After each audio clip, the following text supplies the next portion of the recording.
Jess Gill is a regular contributor on this show and on this channel, and she volunteered for a youth homeless shelter. So Jess joins us now. Jess, how are you? I'm good. Thank you so much for having me on. It's always a pleasure to speak to you too. Okay, Jess. You know what? I'm not going to steal your thunder. What I want you to do is tell me, you know, a little bit about yourself, why you volunteered for the homeless shelter, and then what happened. The floor is yours. Yeah, so I was honestly outraged with what happened because, obviously I have certain views. I believe mass immigration isn't a great situation, and I am a more right-wing commentator, I would argue. But generally, I think it's important to go outside of politics. It's important to actually make a difference. You know, it's all well and good me saying this stuff, but you should make a difference in your community. And I think it's a sense, you know, you should be, it's a good way to make yourself feel like you've accomplished something by adding something to your community. And I've recently moved to London, which is completely different to where I'm from up north, very different from Bolton. And I was like, okay, I need to make a difference. And I chose a homeless youth charity. Through my work with Youth Council when I was younger, this was something that I felt really strongly about. And also, there was a time when I was 16 where I was kicked out of my parents' house and I had to sofa surf for a while. So I strongly related to that. Obviously, you know, there are these issues that young people face when they grow up in an insecure household, and that's what this service should provide. So I got to an interview stage, and the first thing they told me was that this homeless youth shelter, it was a gardening position, to clarify, where I would help with making the garden nice, and I thought that was something really nice I could contribute. But yeah, when I got to the interview, they made it clear from the start that this homeless shelter was only towards asylum claiming men, young men, most of which didn't speak English. She clarified that a lot of them came from places like Morocco, for example. I'm not a foreign policy expert, but I don't know if there's any war going on in Morocco and places like that. In fact, Jess, it's a really nice place. So let me just get this really clear here. So, homeless shelter, nothing wrong with that. But actually, it's not really a homeless shelter, because if I present myself as homeless, they'll say, no, you can't come in here. This is only for homeless people from Morocco. Yeah, pretty much. That's what it seemed like to me.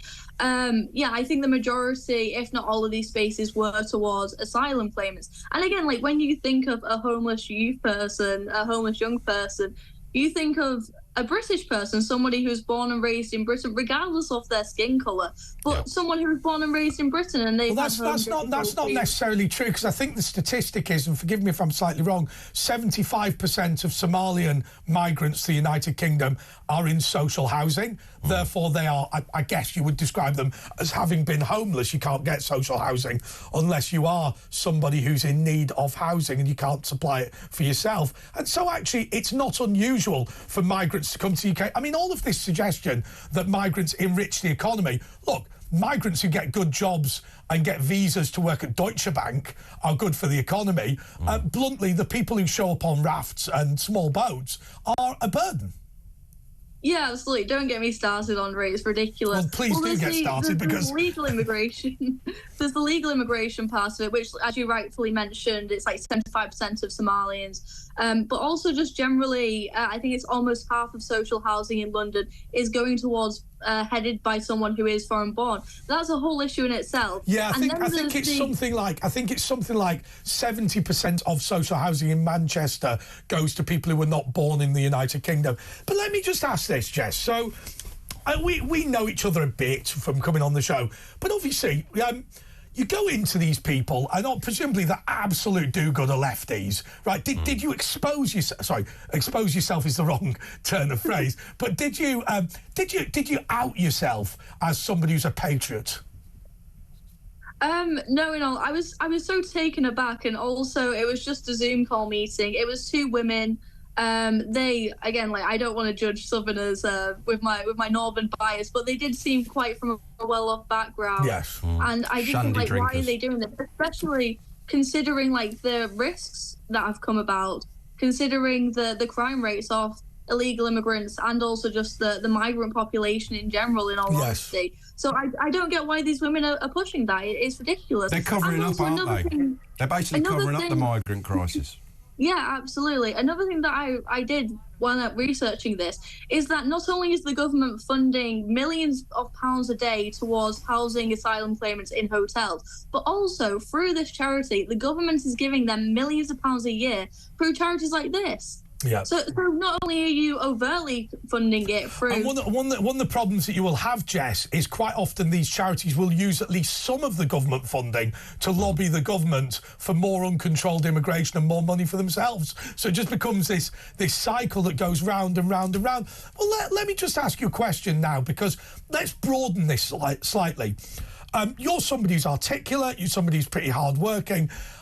Can you explain to us, perhaps who might be a bit older and don't live in towns and city centres, about how difficult it is now as a young person because of the chronic overcrowding as a result of the migrant crisis? How easy is it to get a home? How easy is it to make that start in life that's so important for somebody your age?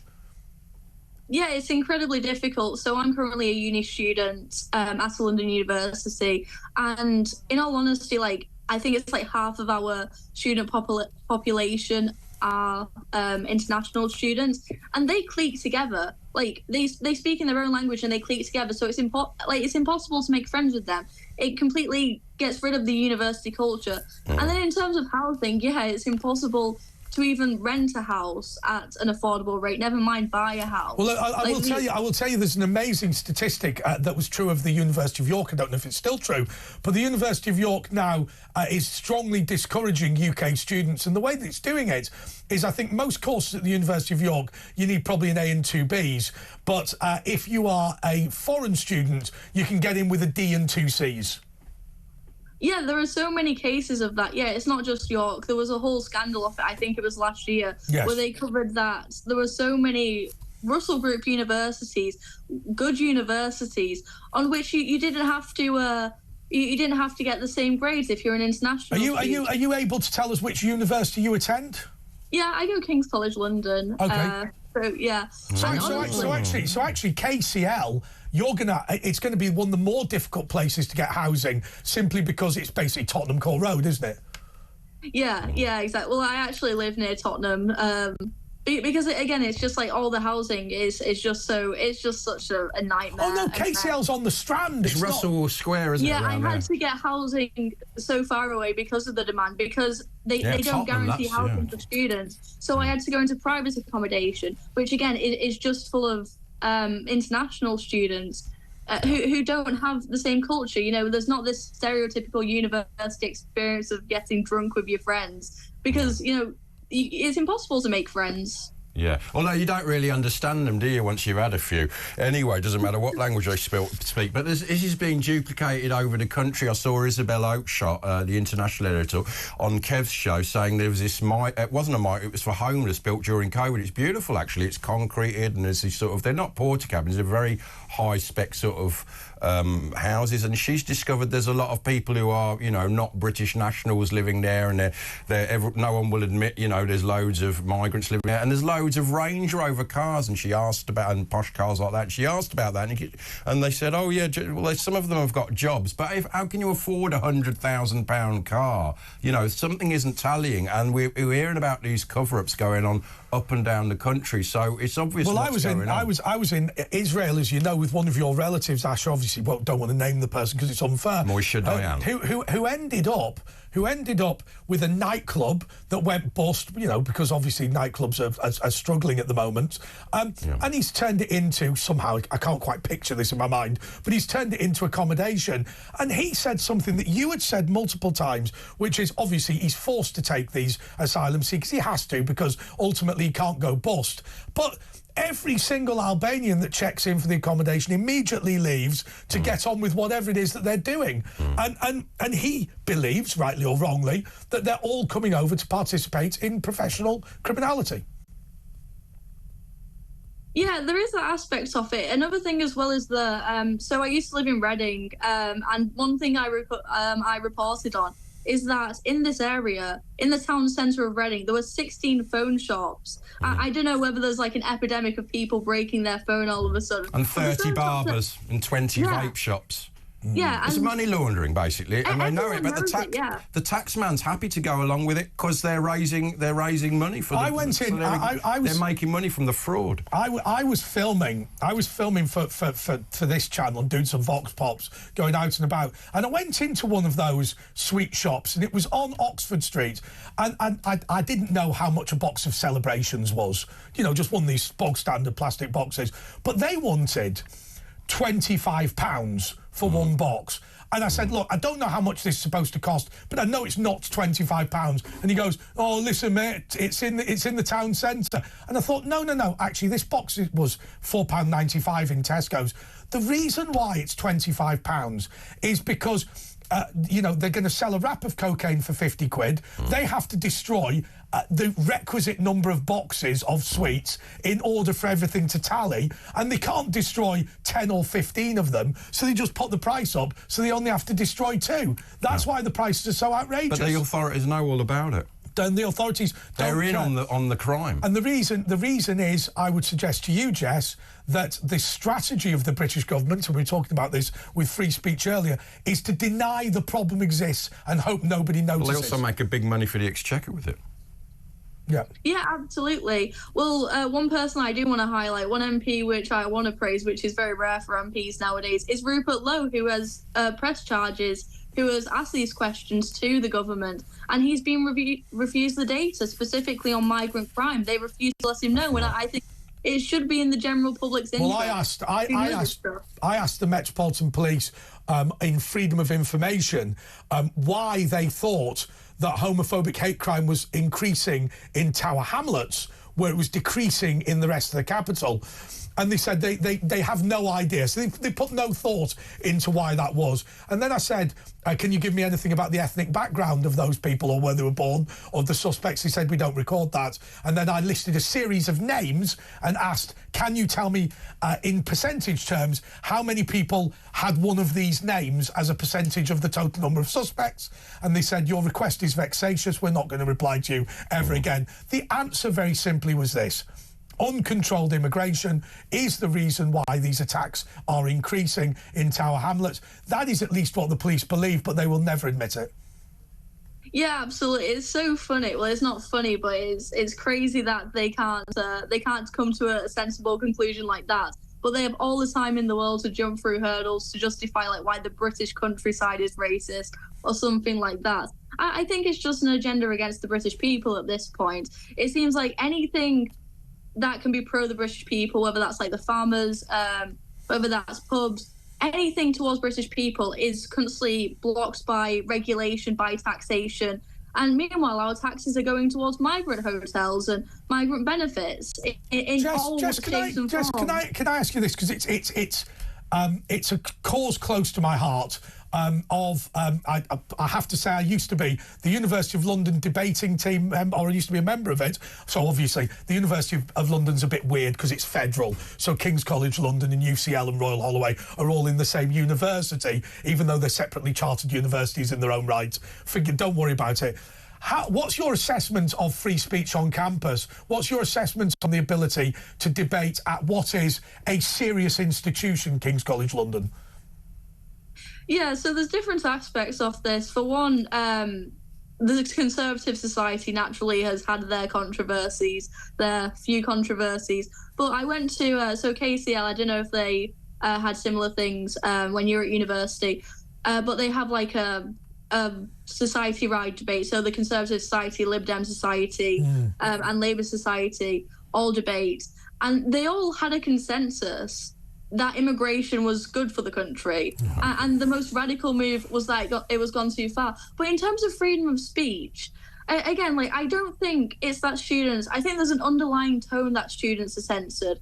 But I think, honestly, they're complete NPCs. They don't really care, it seems. When I go to a class, no one's really giving any feedback. In a politics class as well, you'd think there'd be loads of debates. But no one seems to care.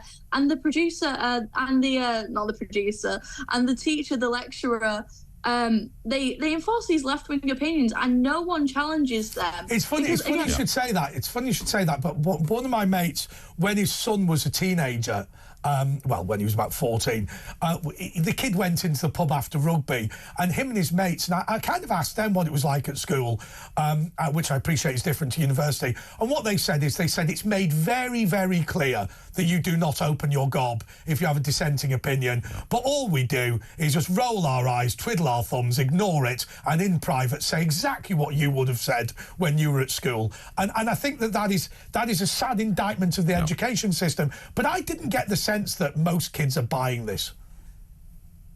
I don't know, in all honesty. I think most kids don't really care about politics. I think you're right. I think that's it, isn't it?